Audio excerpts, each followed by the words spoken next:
Also into crypto. So, ba't ka nag-pop ng balloon? Nung narinig ko yung word na crypto, na-bother ako kasi for me, it's a type of gambling in a way for me. Yeah. I knew some close people na nasira yung buhay nila because they didn't know how to control themselves. Oh, They okay. lost a lot of money. I'm kind of worried for our future if naging tayo.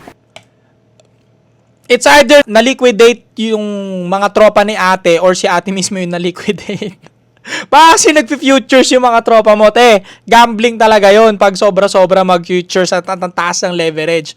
Konting ano lang tayo sa crypto, no? Hindi naman ako sobrang expert. Pero kung spot-spot ka lang doon at DCA, no, at wait ka sa market at hindi ka mainipin, at talaga namang willing to wait ka kahit abutin ng 1 taon o 2 taon, sinisigurado ko naman na may kahit papaano may magbubunga naman at hindi siya magmumukhang gambling gaya ng ginagawa ng iba sa futures trading. So, ayan, konting knowledge sa crypto. No? Malamang sa malamang, kaya naubos yung pera ng mga barkada mo, nagmamadali kasi silang yumaman. Ang crypto, hindi yung para yan sa one day billionaire o one day millionaire agad-agad. Sobrang tsambahan yun. At sobra-sobra talagang tsambahan yun.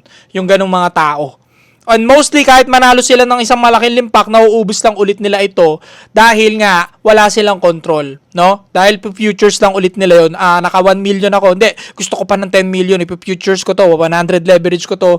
Boom! Liquidated. Liquidate. Boom! Ubos. Silat. Okay? So, spot-spot lang kayo. DCA lang. Discipline is the key. Kahit abutin ng 1 taon, abutin ng 5 buwan, walang bibitaw. Okay?